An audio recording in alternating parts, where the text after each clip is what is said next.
Chapter 2 Seeking Information and Introducing Others जानकारी हासिल करना और दूसरों का परिचय करवाना। हेलो फ्रेंड्स, मैं प्रोफेसर रिचर्ड फिर से हाजिर हूँ इंग्लिश मैजिक का जादू लेकर। आज के चैप्टर में आगे बढ़ने से पहले मैं आपको बता देना चाहता हूँ कि इंग्लिश को कतई हवा ना बनाएं। ये एक अत्यंत ही सरल भाषा है, बशर्ते हम इसे सीरियसली प्रैक्टिस करते रहें और दैनिक जीवन में इस्तेमाल करते रहें। फ्रेंड्स, पिछले चैप्टर में हमने ग्रीटिंग और इंट्रोडक्शन करना सीखा। इसके साथ साथ हमने इंट्रोडक्शन के बाद की बेसिक कर्टेसी यानी शिष्टाचार भी सीखा, जैसे कि nice to meet you, please to meet you इत्यादि। आशा करता हूं कि आपने पिछले चैप्टर को अच्छे से समझ लिया होगा। यदि आपके मन में अब भी कोई डाउट यानी दुविधा है, तो मेरी राय है कि आप एक बार फिर उस चैप्टर पर जाकर उसमें सिखाई गई चीजों को पक्का कर लें। जैसा कि आपने पिछले चैप्टर में देखा, जैक और मैरी का परिचय हो चुका है। संयोग से वे एक ही कॉलेज में पढ़ते हैं और बहुत जल्द उनकी मुलाकात होने वाली है। तो आइए देखें व समझें कि वे इंग्लिश में बातचीत को कैसे आगे बढ़ाते हैं। Hi, Mary. It's good to see you again. Same here, Jack. How are you? I'm good. How about you? I'm also doing great. देखा आपने, ये दोनों कितनी सहजता से एक दूसरे से मिले। याद रहे, जैक और मैरी की ये दूसरी मुलाकात है, इसीलिए वे एक दूसरे को सीधे नाम से संबोधित कर रहे हैं। अब मैं चाहूंगा कि आप इस बातचीत को फिर से सुने और 2-3 बार प्रैक्टिस करें। Hi, Mary. It's good to see you again.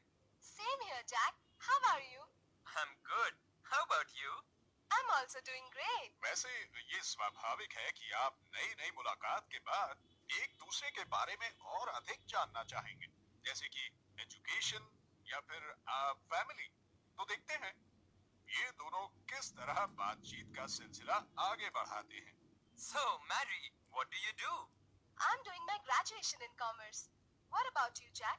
Well, Mary, I'm doing graduation in computer science. तो दोस्तों, देखा आपने किस तरह जैक और मैरी ने एक दूसरे को और अच्छे से जाना। आइए हम भी इसकी थोड़ी सी प्रैक्टिस कर लेते हैं। मैं आपसे जैक की तरह इंग्लिश में पूछूंगा कि What do you do? और आप मुझे मैरी की तरह बीप के बाद इंग्लिश में जवाब देंगे। ये रहा आपका प्रश्न, What do you do? आशा करता हूं कि आपने इंग्लिश में सही जवाब दिया होगा। हर व्यक्ति ऐसे प्रश्न का जवाब हमेशा अलग-अलग देगा। मिसाल के तौर पर What do you do के जवाब में आप कह सकते हैं I am working या I am working with a bank या I am working with a bank as a cashier या I'm a student या I'm a student of computers या I'm a receptionist या फिर I'm a homemaker या फिर I'm looking for a job या फिर I'm in the training department। इसी तरह आप एक दूसरे की फैमिली के बारे में भी जानकारी ले सकते हैं, जैसे आने वाली बातचीत में जैक और मैरी ने पूछा। सुनिए। So, tell me about your family.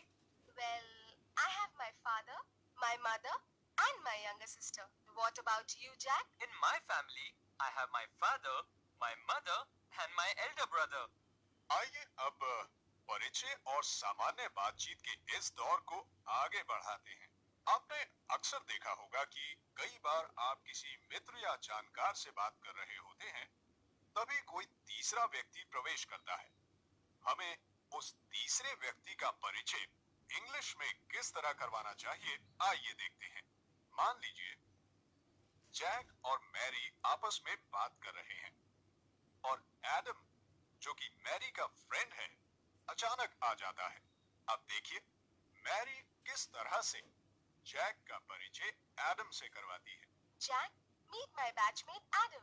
Adam, he's Jack, my friend. Friends, तीसरे व्यक्ति का परिचय करवाने के और भी तरीके हैं, जैसे Jack, this is Adam. And Adam, this is Jack. Jack, here is my batchmate Adam. Adam, meet Jack, my friend. मेरा सुझाव है कि आप इसे एक बार और पढ़कर अच्छे से समझ लें तथा याद कर लें। ये आपको दैनिक जीवन में बहुत काम आएगा।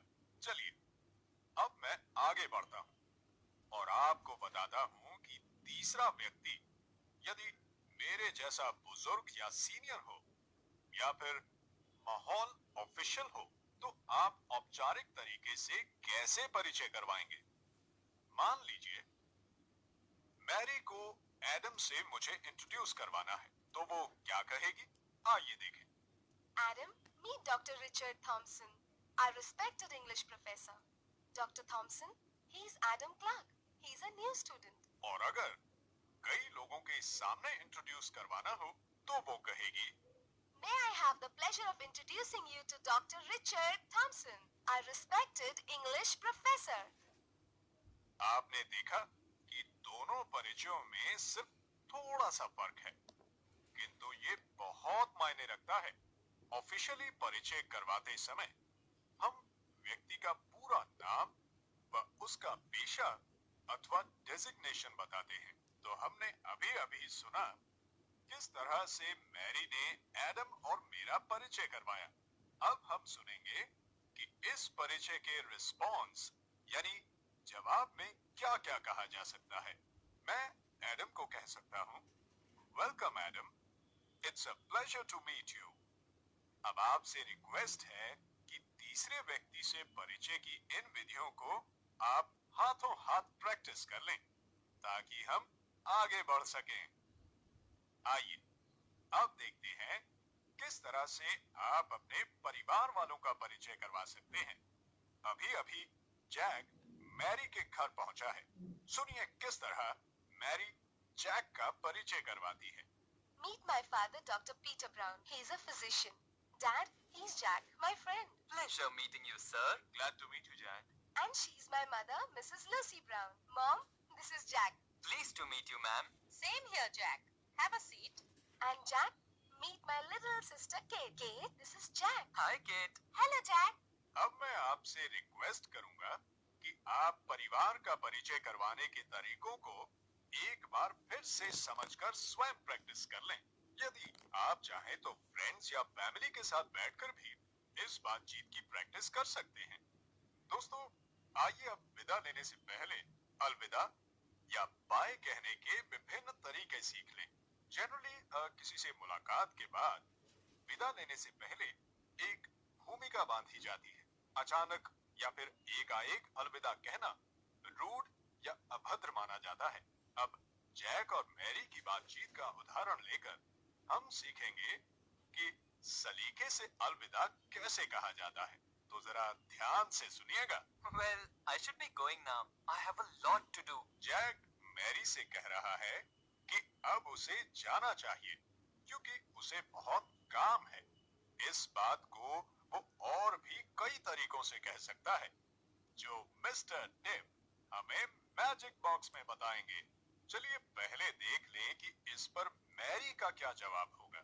Thanks for coming, Jack. इसके अलावा मैरी ये भी कह सकती है, Enjoyed having you over, Jack. Hope to see you soon, Jack. दोस्तों अब बेहतर होगा यदि आप इस बातचीत को तुरंत सुनकर याद कर लें ताकि हम फाइनली विदा लेने के तरीके सीख सकें। जब समय आता है गुड बाय या बाय कहने का तो हम उससे पहले या बाद में इन शब्दों का इस्तेमाल कर सकते हैं। See you then. Goodbye. I'll see you later. Goodbye. Take care of yourself. Bye bye.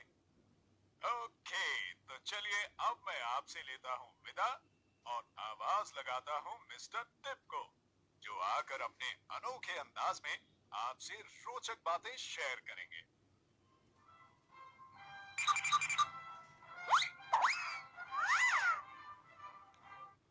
Hello friends, आपने मुझे पहचान तो लिया ही होगा, क्यों?